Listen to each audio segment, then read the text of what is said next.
Esta mañana, hermanos, vamos a compartir acerca de las finanzas en el reino de Dios, ¿verdad? ¿Qué dice la Biblia acerca de las deudas? Y podrá decir usted, ok, esta mañana me equivoqué entonces del lugar, no era este el tema, pero sí, está en el lugar correcto, en el lugar adecuado, ¿verdad? La Biblia habla bastante sobre el dinero, sobre finanzas. Hay muchos ejemplos sobre la administración y por eso es importante, ¿verdad?, el hacerlo. En la mañana les hice un desafío y lo vamos a hacer también ahora, ¿verdad?, de inicio. Y luego lo vamos a ir desarrollando en el transcurso de la prédica, pero es lo siguiente. Dele gracias a Dios por el trabajo que tiene en este momento. Es el mejor trabajo. Que usted quiere ser promovido, que necesita más ingresos, también es correcto y hay que pedírselo a Dios. Pero hay que estar agradecido con lo que tenemos ahora, ¿verdad? No estar empezando a desear todavía lo que no tiene, no, con lo que tenemos ahora, estar agradecido y estar contento con todo, dice Pablo, ¿verdad? En Filipenses. Número 2. Tiene que orar y bendecir por el jefe que tiene. Nadie dijo amén, mire, hermano. Ahí ya cambió la cosa. En serio, tenemos que bendecir al jefe que tenemos. Es que no es cristiano. Potifar no era cristiano, pero José lo bendecía. ¿Me está escuchando? ¿Verdad? Y dice que desde que llegó José, todo era bendición en la casa de Potifar. Y era un gran impío. Usted y yo tenemos que hacer la diferencia al lugar de trabajo donde llegamos, porque somos agentes de la bendición de Dios. Somos misioneros en ese lugar donde nosotros llegamos. Pero no podemos ser misioneros y teniendo rencores y criticando al jefe. ¿Me está escuchando? Porque estamos quebrantando un principio y es el principio de autoridad. Y toda autoridad es impuesta por Dios y tenemos que someternos, ¿verdad? Así que eso es importante. Así que, número 1, vamos a estar agradecidos con el trabajo que tenemos. Vamos a bendecir a nuestro jefe y a nuestros compañeros de trabajo. Porque cuando hagamos eso y cuando hayamos superado ese nivel, vamos a estar con la madurez espiritual, con la madurez psicológica para ser promovidos por Dios para el siguiente nivel. ¿Me está escuchando? No puede pasar al siguiente nivel si no tiene todas las aptitudes y todas las competencias para pasar al siguiente nivel. A un niño de segundo grado no lo pueden promover a cuarto grado. Exactamente es lo mismo, ¿verdad? Hay materias que en el cristianismo, hermano, las puede llevar en segunda, como es la paciencia, pero no puede dejar de llevarla. Hay quienes llevan paciencia en tercera, ¿verdad? Pero así es. Tenemos que ser promovidos hasta que llegamos a un nivel de madurez, como dice Pablo. He aprendido a estar agradecido en toda circunstancia que me encuentre, en escasez, en abundancia, en salud, en enfermedad, bajo prisiones, bajo naufragios, bajo pruebas. Para todo y en todo he sido enseñado. Sea bendito el Señor, dice Pablo. Amén. Y ahí sea la circunstancia que nos encontremos, igual tiene que ser nuestra actitud, ¿verdad? Entonces, por eso es importante esto. Fíjense que es importante porque la siguiente, por favor. Fíjense bien, como introducción, no puede haber prosperidad sin obediencia. No puede haber prosperidad. Cuando hablamos, la palabra de Dios no habla de riqueza para nosotros los cristianos, habla de prosperidad. En la prosperidad va involucrado 3 aspectos importantes.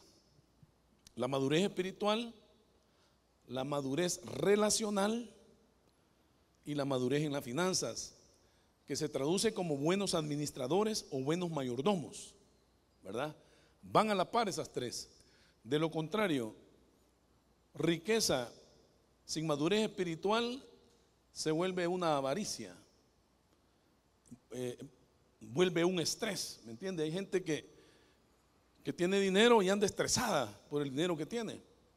Mas sin embargo, lo que la Biblia nos dice en Proverbios 10:22, la bendición de Jehová es la que enriquece y no añade tristeza con ella.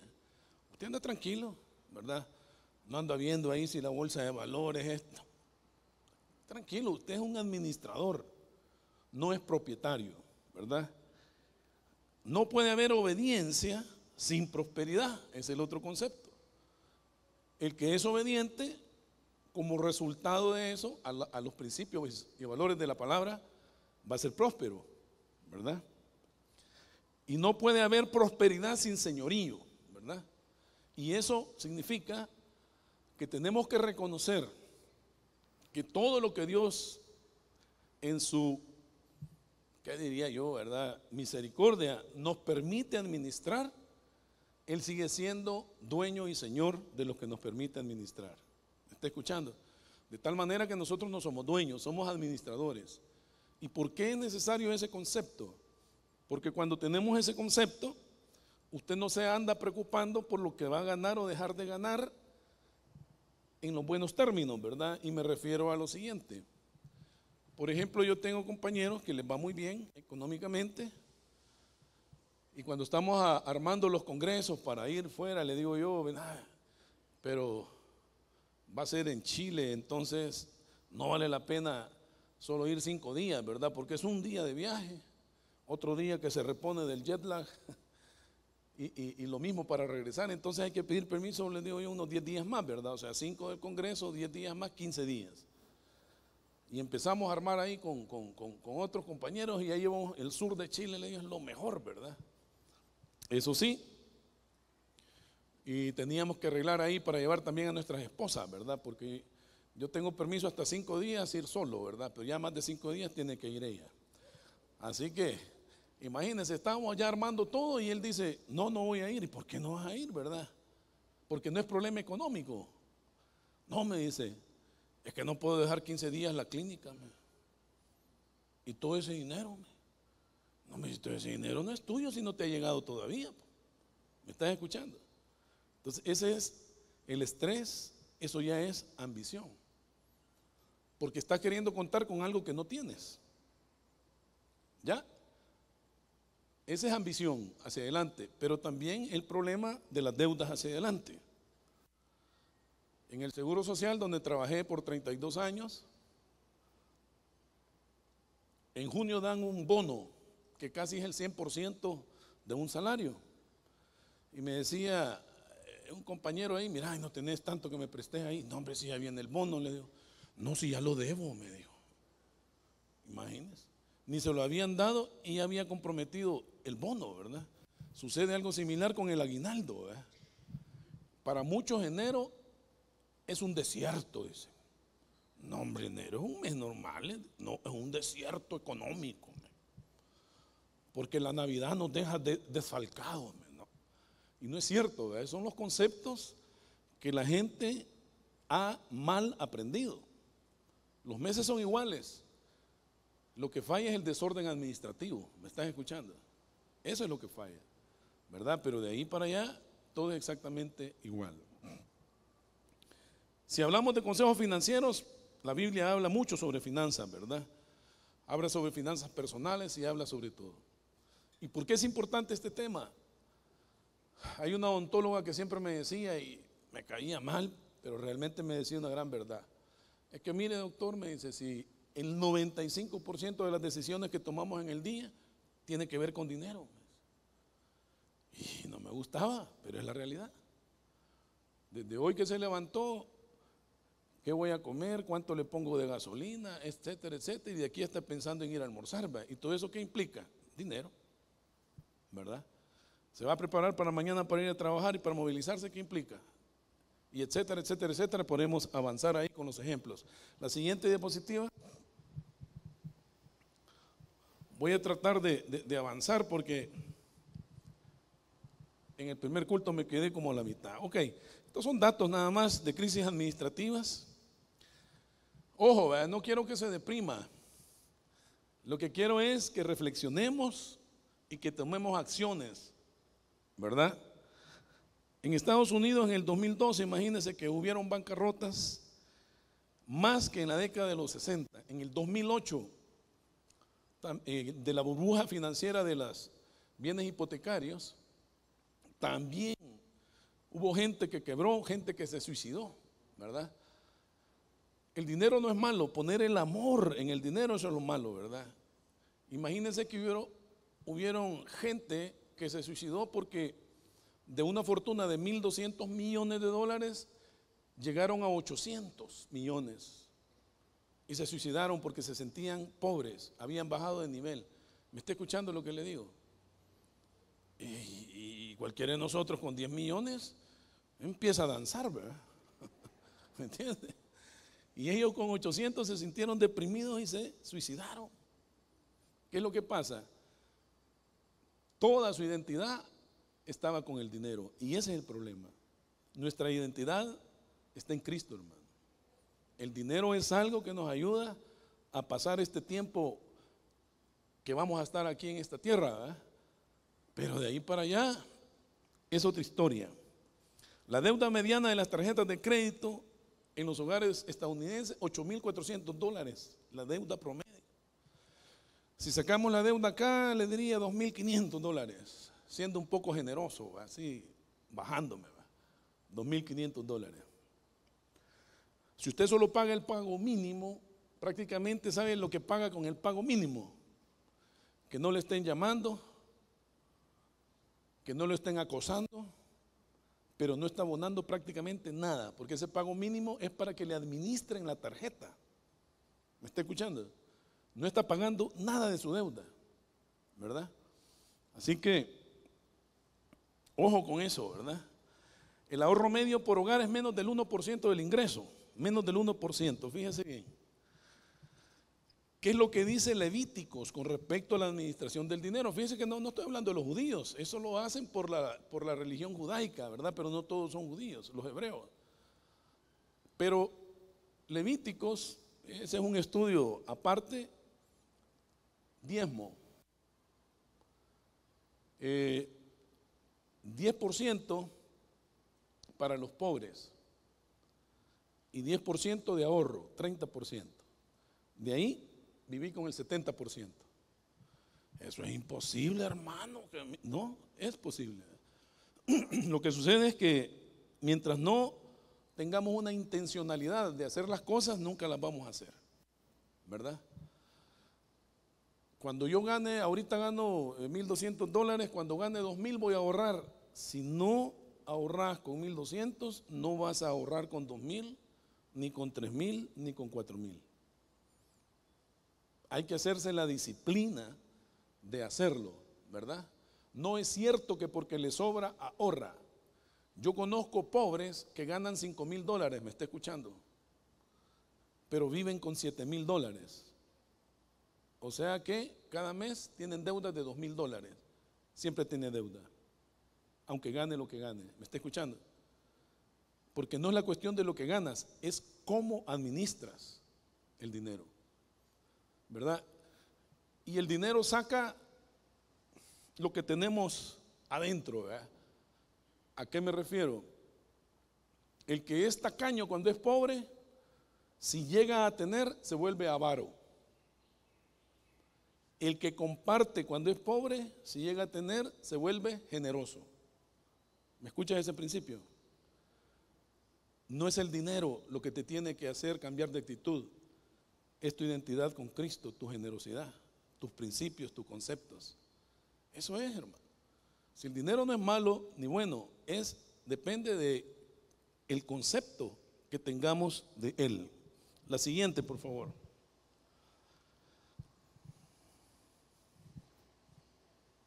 Ok. Ya hablando de los cristianos, solo el 12% de los cristianos diezman en promedio, ¿verdad? Y un tercio de los cristianos dice que es imposible progresar debido a su deuda financiera. Pero ojo, ¿verdad? Hay una deuda que es necesaria, pero estamos hablando de las deudas innecesarias. Por ejemplo, ¿cuál es la deuda necesaria que puedes convivir? Casa propia, por ejemplo, ¿verdad? En lugar de alquilar, pongamos un ejemplo así, solo en números, que vas a pagar $400 mensuales alquilando, y esos $400 nunca van a retornar porque estás alquilando, ¿verdad?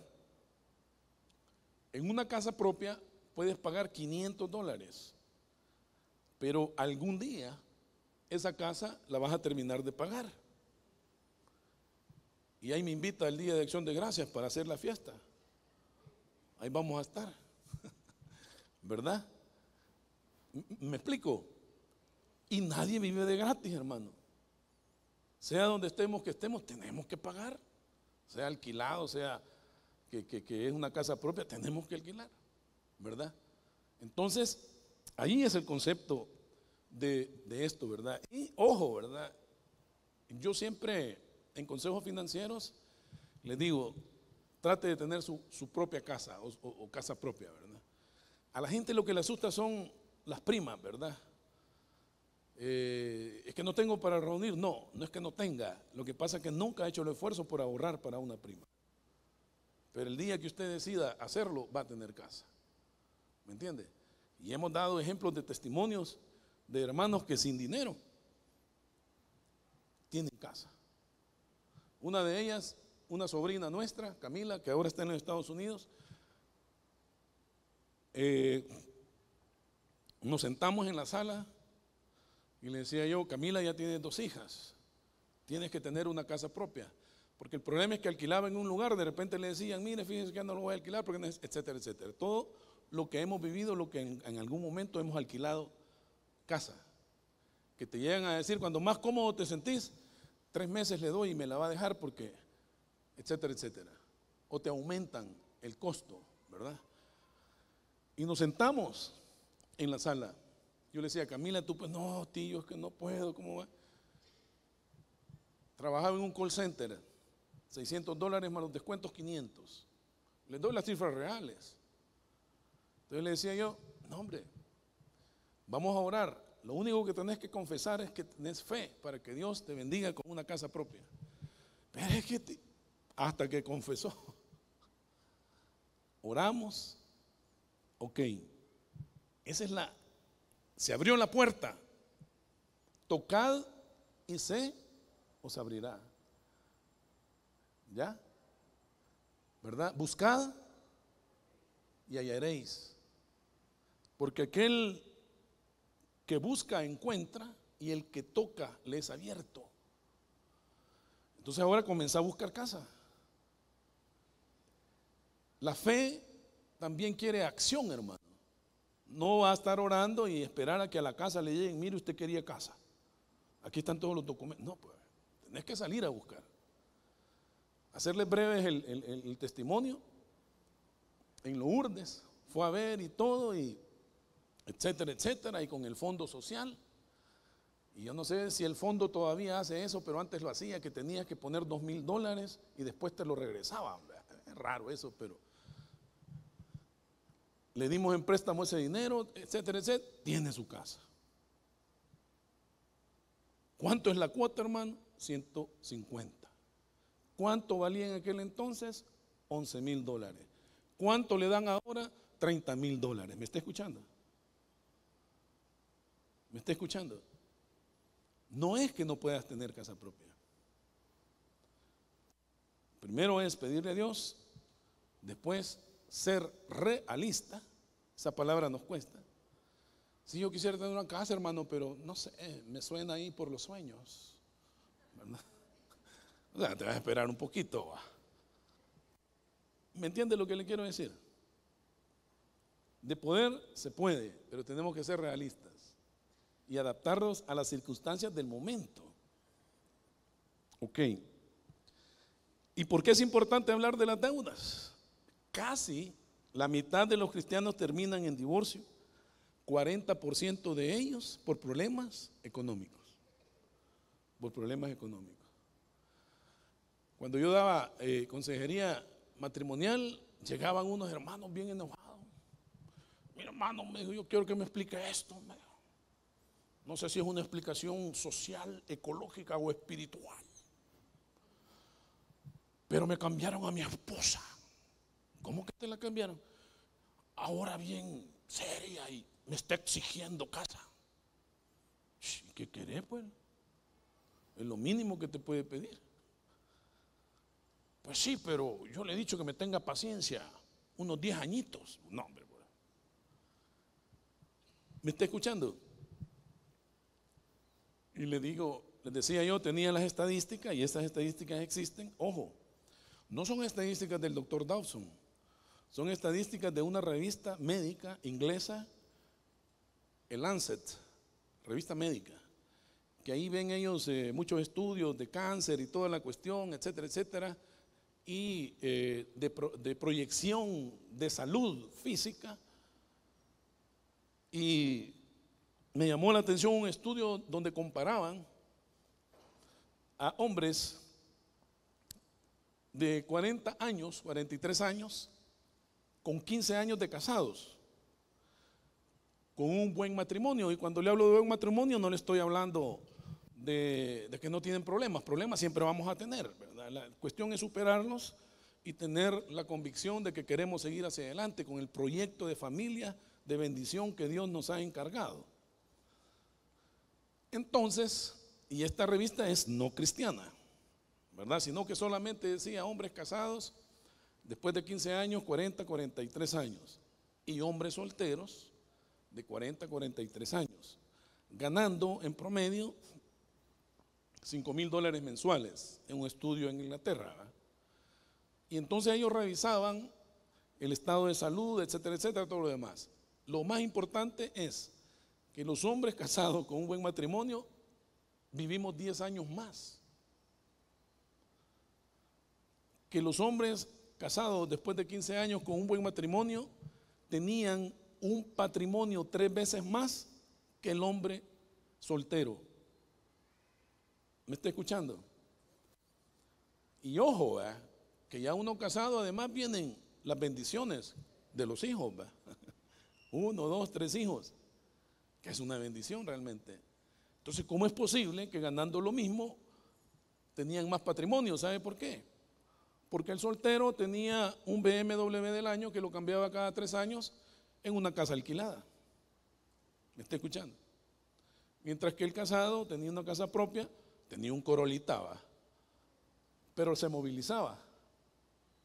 ¿Me está entendiendo? Cordón de 2 dobleces es más fuerte que uno. Y la bendición de Dios está siempre sobre la familia, porque ese es un proyecto de Dios, hermano. Y cuando Dios pone un proyecto, se compromete con él y lo bendice. Amén. Así que es interesante todo eso. ¿Por qué? Pues porque uno se vuelve más maduro, ¿verdad?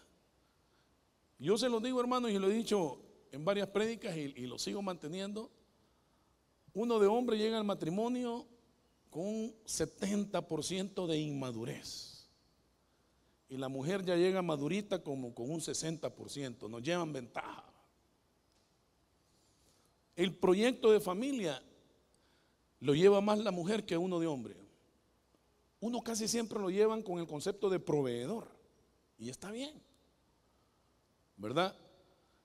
Y hay veces queremos de que cuando Dios nos habla, nos hable así, va. 2 de la mañana, varón de Dios, te voy a dar una casa propia. Sal ahorita y pon el vellón y va a quedar húmedo por fuera. Pues sí, ya me contestó Dios, va. No, brother, no es así. ¿Sabes cómo es muchas veces la voz de Dios? Codazo a las 2 de la mañana. ¿Y qué pasó pues? ¿Has seguido viendo casas o no? ¿Y estás ahorrando? No. Nuestra esposita, ¿va? Y uno dice, esta no es la voz de Dios. Es la voz de Dios. Sí, hermano. porque es la que nos conoce 24 horas, 24/7, ¿verdad? ¿Me entiende? Y mucho del patrimonio que los hombres hemos hecho es por la ayuda idónea de la esposa, ¿verdad? Y por eso hay que bendecirla y hay que compartirla. ¿Me entiende, hermano? Así rápido le cuento. Vivíamos en la colonia Quesaltepec, alquilábamos casa y necesitaba auto. Y un amigo me vendió un auto. Y ya llegué a la casa con el auto, ¿eh? No, de hombre, su cerebro es monotemático, ¿eh? Si ese día es el auto, todo va a girar a la par del auto, no hay nada más. Y llego a la casa y ¿qué tal? Y mi esposa, 25 años tenía mi esposa. Y mira, no, salí, quiero que salga. ¿Y qué? Estoy ocupado. Salí. Y uno con las llaves ahí dándole vuelta, ¿va? Y ya sale ella, ¿y qué pasó? El vecino nos parqueó el auto enfrente. No, hombre, le digo, es nuestro, le dije. ¿Cómo que es nuestro? Sí, hombre, lo compré a un amigo. Ah, me dijo, hubiera preferido que hubieras comprado casa antes que carro. Se me fue el gozo a los zapatos. Claro, pero eso te hace reflexionar, ¿verdad? La verdad es que tiene razón la mujer, pues, ¿y qué más le voy a decir? ¿Verdad? Pero igual seguía contento manejándolo, ¿va? Un par de años después, la quise probar yo, ¿va? Mira, fíjate que ya estoy cuadrando lo de la prima de la casa, ¿va? Casa propia que Dios nos había bendecido ahí en los Girasoles. Pero, ahí viene el pero, ¿va? Vamos a tener que vender el carro, le dije. Yo viéndole la cara a ver qué me decía. Está bueno, venderlo. Ah, ¿en serio? Sí, venderlo. Ah, bueno. No me salió el tiro, ¿me entiendes? ¿Por qué? Porque ella estaba más enfocada en el proyecto a largo plazo de la bendición para la familia. ¿Me está escuchando? Y ahí viene, ¿verdad? Cuando dice, no hay prosperidad sin obediencia. También tenemos que ser obedientes cuando Dios nos habla a través de nuestras espositas, ¿verdad? Así que lo único que les pedimos es que nos hablen tranquilas, ¿verdad? No muy fuerte, ¿va? Porque somos sensibles. La siguiente, por favor. Se ríen las hermanas, ¿verdad? O sea que es cierto, ¿va? Ok, voy a tocar esta diapositiva que no está acá, pero quiero que pongamos atención en esto. Los mitos con respecto a las deudas. Mitos con respecto a las deudas. No se puede vivir sin deudas. Falso. Sí se puede. Para hacer riqueza de forma correcta hay que esperar mucho tiempo. Falso también. Porque lo contrario, dice la Biblia, no hay riqueza rápida sin pecado. ¿Verdad? Los que tienen dinero lo heredaron, golpe de suerte, o andan en algo raro. Falso también. Sí es cierto, hay gente que lo heredó y qué bueno, ¿verdad? Pero eso no significa que todo mundo que tiene dinero es así. Sin dinero de base no puedes iniciar un negocio. Falso. Se ahorra cuando se gana lo suficiente. Falso. ¿Qué es un mito? Algo que no existe, ¿verdad? La ciguanaba, por ejemplo. ¿Cuánto me han contado la ciguanaba? La edad que tengo y nunca la vi. Y me he ido a ríos en la noche a bañar y todo para ver si la veo. Eso es un mito, no existe. Todas estas cosas también son un mito, ¿verdad? Entonces, quiero que ponga atención en este principio. ¿Cuál es el mayor error que cometemos los hombres? Porque les decía, estoy hablando de la generación hasta ahorita y de las generaciones para atrás, porque ahora está cambiando este relativismo social y etcétera, que está entrando ya. Las sociedades cambian, etcétera, muchas veces no para bien, pero bueno. Entonces, los que crecimos con el concepto de que somos proveedores, tenemos que romper con algo, y es que la fuente de los ingresos en esta casa soy yo. y se van a tener que regir a lo que yo les digo. Falso. La fuente de bendición y de los ingresos para nuestra casa es Dios, hermano. Que nos da el privilegio de que nosotros los administremos cuando, digamos, así se han puesto de acuerdo con la esposa, porque muchas veces también ella trabaja, ahora mucho más, me refiero a trabajo remunerado, ¿va? No quiero decir de que no trabajen cuando están en la casa, porque trabajan más, ¿va? Pero no es cierto que somos la fuente, porque ¿quién nos da el trabajo? ¿Verdad? Y cuando hablamos de prosperidad, hay tres aspectos importantes que se relacionan. Uno es la parte espiritual, dos es la parte relacional, tres es la parte de salud física y cuatro es la parte financiera. Siempre van a ir a la par, ¿verdad? Espiritual, si no tenemos una madurez espiritual no vamos a administrar bien por más que tengas dinero o que llegue dinero a tus manos. Relacional, ¿a quién tenemos que bendecir? A nuestra familia, y después de bendecir a nuestra familia, bendecir a otras personas. Cuando así Dios nos ponga la oportunidad de bendecir, porque ese es otro punto. El dinero no es para acumularlo, el dinero es para bendecir, ¿verdad? Y cuando ya tengas dinero para administrar, te van a llegar esas famosas oportunidades. Mira, y no tenés que me prestes esto. Y ahí viene aquel versículo: al que te pida, dale. Entonces a todo, hermano, no, tranquilo. Pero no mintamos, ¿verdad? Tenés $100 en la bolsa, te están pidiendo prestados 20, no tengo dinero. No, no es cierto, sí tienes. Probablemente no tienes la disponibilidad de darle los 20, ¿verdad? Pero le puedes decir, te voy a ofrendar 10, ¿verdad? Te va a ayudar. Y tranquilo. Y no estás metiendo al otro en una deuda, ¿me explico? No lo estás metiendo en una deuda, le estás ofrendando, lo estás liberando. ¿Ya? Así es, hermano. Cuando tú recibes una bendición, la administras bien y la compartes, ¿qué vas a recibir? Más bendición. ¿Te vas a quedar pobre? Falso. Es otro mito. Falso. ¿Verdad? Sino que es para eso. En Primera Reyes, capítulo 17, anótelo, porque lo vamos a pasar rapidito por el tiempo.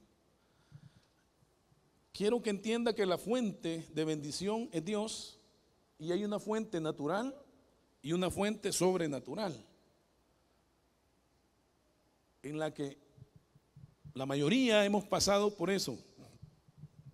Yo por eso les digo, y no es broma, la vida cristiana es de niveles, ¿verdad? O sea, es como de materia, ¿verdad? No puedes estar en 5º año de medicina si no has pasado los primeros 4, ¿verdad? Porque si no, no vas a entender absolutamente nada, ¿verdad? Entonces, en el libro de Reyes, primer libro de Reyes, capítulo 17, la reina Jezabel ha amenazado a Elías, y entonces iba a haber la sequía y todo lo demás, y Elías se va y le dice, vete al arroyo de Querit y ahí te voy a dar agua. Está bien, ahí estaba el arroyo, esa es la fuente natural. Pero ahora viene y le dice en el versículo 6, y yo voy a enviar cuervos para que te lleven pan y carne. Esa es la fuente sobrenatural. ¿Me está entendiendo? Porque yo no creo que usted haya visto que a su casa los cuervos le lleven pan y carne. ¿Me entiende? Pero en este caso Dios bendijo a Elías de esa forma. El arroyo, la fuente natural. Los cuervos, la fuente sobrenatural. Hay momentos en que probablemente hemos pasado crisis financieras, porque todas las hemos pasado, y de repente viene alguien sobrenaturalmente tocado por Dios y te puede dar una ofrenda generosa. Esa es una fuente sobrenatural. ¿Me entiende? ¿Verdad? Ahora, ojo, eso es para que crezcamos de nivel y para que desarrollemos nuestras competencias y habilidades, para que pasemos al nivel donde vamos a ser económicamente y maduramente autosuficientes con la ayuda de Dios. ¿Cuál es el principio bíblico? Josué capítulo 5, solo anótalo, después lo ves despacio, del 5 en adelante. A mí esa parte me impacta, la he estudiado muchas veces y tiene mucha riqueza espiritual. ¿Cuál era la fuente sobrenatural con que Dios había bendecido al pueblo de Israel? El maná. No es natural que caiga maná, pero ahí estaba la bendición de Dios, ¿verdad? Se levantaban y iban a recoger maná. ¿Cuál era la fuente natural? Uno, que tenían que irlo a recoger, y dos, que probablemente hacían tortas de harina, hacían bollitos de harina, y las mujeres saben todo, yo solo los tips le paso, ¿me entiendes? Pero hacían de todo, esa es la parte natural. Pero en el capítulo 5 de Josué, dice la Biblia, ya habían conquistado Jericó, ya habían pasado el Jordán y habían sembrado ya trigo, porque habían estado en paz. Estaban sembrando trigo. Y dice la Biblia, fíjate, y léelo, eso a mí me impresiona. Y el día de la cosecha, dice, la vendimia, ¿verdad?, del trigo, cocieron tortas de trigo, hicieron pan, ¿verdad? Y el pueblo de Israel se alegró y comió. Y el maná dejó de caer. ¿Me escuchas, hermano? El maná dejó de caer. ¿Por qué? Porque Dios dijo, ya están en una etapa madura en la que ellos se van a sostener siempre con la ayuda de Dios. El famoso dicho, ¿verdad? No les des pescado a tus hijos, a la gente, enséñales a pescar, ¿verdad? Que tengan competencias y habilidades y talentos que desarrollen para que ellos puedan ser autosuficientes. Si ese es el propósito y el proyecto de familia de un padre. Entonces hay niveles en la vida espiritual, hermano. Y por eso estamos hablando de las deudas, en que podemos tener deudas y todo, pero no es el nivel en que Dios nos quiere tener. ¿Me estás escuchando? No es el nivel permanente en que Dios nos quiere tener. Es una etapa. ¿Cuándo vamos a salir de eso? Cuando nos comprometamos a salir de eso, ¿verdad? Porque la deuda es una opresión. La deuda es una opresión. Ojo, deuda de casa, pues es una deuda que tenemos que tener y un día vas a salir y tenemos que pagar. Estoy hablando de deudas superficiales, tarjetas de crédito que te metiste. Ok, un auto, está bien, comprate un auto, ¿verdad? ¿Cuánto tenés para un auto? Un auto usado, que los puedes pagar en 4 o 5 años, o te vas a meter a un auto de agencia que todavía no puedes pagar. No estoy diciendo que no lo puedas llegar a comprar, pero quizás todavía no, entonces hay que esperarse. ¿Me explico? Esa es la madurez, esa es la sensatez que debemos de tener, ¿verdad? Entonces, ahí vienen estos principios importantes. Solo el 5% de las escuelas cristianas ofrecen algún tipo de enseñanza en finanzas. El 85% de los pastores se sienten incapaces o incómodos para enseñar sobre finanzas, porque piensan que están haciendo una tendencia y no. Y el 90% de las iglesias no tienen un plan activo para esto, ¿verdad? Hoy sí, la siguiente diapositiva. Ok. La Biblia y las deudas. Romanos 13:7. Pagad a todos lo que debéis, al que tributo, tributo, al que impuesto, impuesto, al que respeto, respeto. No debáis a nadie nada, sino el amaros unos a otros, porque el que ama a su prójimo ha cumplido con la ley. Y fíjate lo que dice Proverbios 7, el rico se enseñorea de los pobres y el que toma prestado es siervo del que presta. Como dicen los bancos cuando firmas el contrato, el banco que de aquí se va a llamar el acreedor y Roberto Sinforoso que de aquí se va a llamar el deudor. Ya hay una relación ahí de señorío, ¿verdad? Deudas, hay que pagar las deudas, hermano. Panasiuk es un pastor cristiano que se ha dedicado mucho a esto. Tiene un libro que se llama Cómo llegar a fin de mes. Lo super vendió, ¿verdad? Pues sí, porque la mayoría tiene problemas para llegar a fin de mes, ¿verdad? Y no solo aquí, en muchas partes, ¿verdad? Entonces, hay una situación y la Biblia nos está diciendo que tenemos que salir de eso. La siguiente diapositiva. Y aquí está, ¿verdad? El deudor es esclavo del acreedor. El problema de deuda afecta al núcleo familiar. No solo afecta a uno, ¿verdad? Que lo tiene con nombre y apellido ahí, sino que afecta a la familia, porque hay muchas cosas que limita por estar en cuestión de deuda. La salida para las deudas es a partir de los recursos que Dios nos ha dado: talento, tiempo, dinero y recursos, ¿verdad? Y ahí tenemos el ejemplo de la viuda, ¿verdad? El ejemplo de la viuda cuando llegó Elías y la viuda le dijo: solamente tengo un poco de aceite y un poco de harina, ¿ok? Entonces bendijo Elías a la viuda de una forma sobrenatural y luego con el aceite que le sobró lo vendió y salió de deudas y todavía quedó para administrar. Ese es otro punto importante, que cuando salgamos de deudas no es para meternos en otra deuda, sino que es para tener una libertad financiera, ¿verdad? Es decir, no puedo comprar esto, lo voy a ahorrar y después voy a ver si realmente lo amerita o no lo amerita. La siguiente. Y otra cosa de principios espirituales financieros, hermano, por eso le digo, esto tiene que ver mucho con la parte espiritual. Vivir de acuerdo a nuestras posibilidades, no gastar más de lo que podemos pagar. 3 claves sencillas. Debe conocer con precisión sus ingresos y gastos. No hay otra forma, ¿verdad? Yo no puedo, ahí está el versículo: asegúrate de saber cómo están tus rebaños y cuida mucho de tus ovejas, ¿verdad? Es decir, si yo gano $2,000 al mes, no me puedo dar una vida de $2,500. Santa Visa de Asís me va a decir que sí, ¿verdad? Pero esa santa no es muy certera, no le crea. Mete el tarjetazo, claro, vas a pagar en el momento, pero todos los impuestos y todo lo demás y el tiempo que vas a pasar pagando no te lo dicen.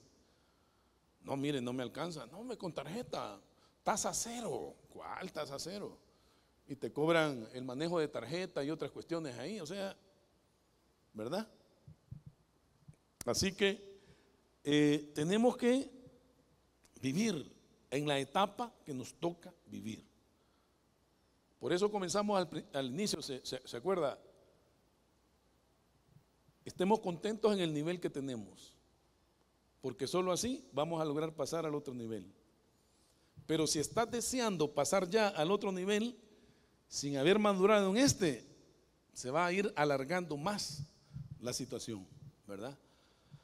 ¿Sabe que a la gente cuando uno le dice podemos hacer un presupuesto? Ay, fíjese que no, porque no les gusta hacer presupuesto. Y eso es lo más sano para comenzar a salir de deudas. Le tienen miedo a que les aparezca algo ahí, que saber cómo es que vivo endeudado, porque no haces presupuesto, ¿verdad? Y eso pues no es así. La siguiente. Debe vivir de acuerdo a su presupuesto, ¿verdad? Ahí está. Supongamos que alguno de ustedes quiere construir una torre, hablando Jesús, ¿acaso no se sienta primero a calcular el costo para ver si tiene suficiente dinero para terminarlo? ¿Verdad? Hay muchas cosas y proyectos que nos gustaría hacer, pero si no tenemos los recursos, no lo hagamos o hacemos un proyecto más pequeño, ¿verdad? Debe usar la disciplina y el control. Mira, hermano, hay una cosa, y aquí los financieros hablan mucho acerca de esto. Si quiere más acerca de esto, porque el tiempo ya casi vamos a terminar, hombres, vayan al Congreso, ahí vamos a hablar más acerca de estos principios, ¿verdad? Pero Una cosa importante es cuando la gente dice, mire, fíjese que yo realmente ya vi, de empleado no voy a salir de esta situación. Está queriendo saltarse a ser emprendedor y no es malo. No es malo, es excelente. Y va la siguiente pregunta: ¿está dispuesto a pagar el precio para ser emprendedor? ¿Y de qué estamos hablando? ¿A qué me refiero? Rápido se lo cuento así.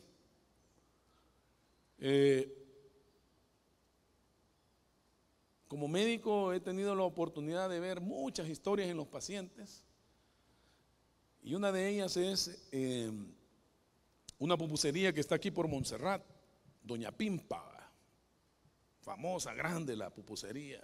Venden ahora no solo pupusas, sino que carne, etcétera, todo lo demás. Grande, un terreno, etcétera, todo lo demás. Se llena, tiene clientela, todo lo que usted quiera.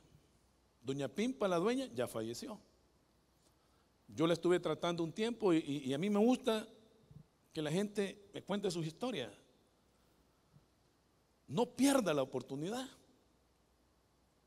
Hay veces hay gente que se sienta a la par de gente empresaria de negocio y ellos lo quieren impresionar, ¿va? Yo soy esto, eso es lo otro. Y el empresario callado, ¿va? Qué bueno, lo felicito. Tiene que ser al revés, hermano. Cuénteme su historia. ¿Cuál es su momento de quiebre? Mire, una vez en Argentina le dije así a un médico: contame, le digo, sos un médico muy exitoso. Le digo, che, ¿me estás hablando en serio? ¿En serio? Le digo yo. Sos un bárbaro. Nos reunimos en el almuerzo, yo te invito. Mire, hermano, una parrillada rica, ¿va? ¿Y qué es lo único que hacía yo? Comer y escuchar. Me pasó como de 10 tips, 3 que dije yo, estos 3 son míos. ¿Me entiende lo que le quiero contar? Aprenda de los que ya caminaron más adelante que nosotros. No quiere enseñarles a los demás, eso es orgullo, hermano. Perdemos oportunidades. Entonces le digo a doña Pimpa, cuénteme. Ay, doctor, si le contara de él, en lo que estoy haciendo el tratamiento. Miren, me dijo, yo comencé con un carretoncito de hot dog en toda la colonia Montserrat, la colonia Dina y todo. Después tuve 2, 3 carretoncitos con el tiempo. Después vendí los carretones y compré un terrenito y ya puse eso. Y un día una señora me dijo, en lugar de hot dog debería poner pupusería, se vende más. Y puse a la par una pupusería. Y después me vendieron el terreno, etcétera, etcétera. 10 años después, 15 años después, se la heredó cuando falleció ella a sus hijos. Un negocio fuerte, económicamente estable. ¿Por qué te cuento esto? No es malo que querrás pasar al emprendedurismo. Lo que pasa es que la mayoría quisiera ya tener el negocio próspero, floreciente. Pero lo importante es pagar el proceso. Comenzar con poco. Es que me da pena ir a vender, entonces no lo pongas. No eres emprendedor. No eres emprendedor. Mi madre me decía, la necesidad tiene cara de chucho, me decía. Y es cierto, hermano. Tiene cara de chucho. Cuando yo estaba en el año social, hacía las sumas y restas y no mucho me cuadraba. Y de repente me di cuenta que en la unidad de salud no hacían exámenes, hemograma, glucosa y todo. Y pasé hablando en un laboratorio ahí por San Jacinto. Mire, le digo yo, ¿y en cuánto me haría estos exámenes y todo lo demás? En tanto me dijo, no, hombre, bájale, si todos los días le voy a traerle. Vaya, pues le voy a bajar. ¿Y qué es lo que hacía, hermano? Lunes, miércoles y jueves yo tomaba los exámenes de sangre y era un ingreso extra, honrado, legal y más barato para los pacientes, porque ellos tenían que ir a Zacatecoluca de San Pedro Mazahuat a hacerse el examen Y el siguiente día tenían que ir a traer el resultado del examen. Mientras que yo lo tomaba el lunes y el martes se lo llevaba. Más barato. Hasta de otros pueblos, de Tapalhuaca y todo, me mandaban pacientes. No hay problema, mande más. ¿Me estás escuchando? Las oportunidades están, hermano. Lo que impide muchas veces ser próspero es el orgullo. ¿Cómo me van a ver la gente? No. ¿Sabe lo único que me interesaba a mí? ¿Cómo me va a ver mis hijos y mi esposa si yo no les respondo al proyecto de familia que nos hemos comprometido? Yo lo que quiero es que cuando un día esté frente a Jesús, le diga: Señor, hice lo posible con los talentos que me diste. Me diste 10, te entrego 20, Señor. Gracias por ayudarme, Padre, y por ser tan misericordioso y bondadoso con la vida. Uno tiene que ser agradecido, hermano, y no tienes que olvidarte de los orígenes, de dónde comenzaste. Si hay algo que yo siempre le doy gracias a Dios, es por su misericordia, bondad y gracia que ha tenido para con mi familia y para conmigo. Y por eso comparto estos principios, porque no es la voluntad de Dios que estemos en deudas. Yo quiero finalizar con las palabras de Juan para su discípulo amado Gallo. Hermanos, yo quiero que sean prosperados en todo, en salud, así como prospera y va a prosperar el alma de ustedes. Yo los bendigo a ustedes como administradores de la bendición de Dios, y que Dios trabaje en nosotros en un corazón generoso, dadivoso,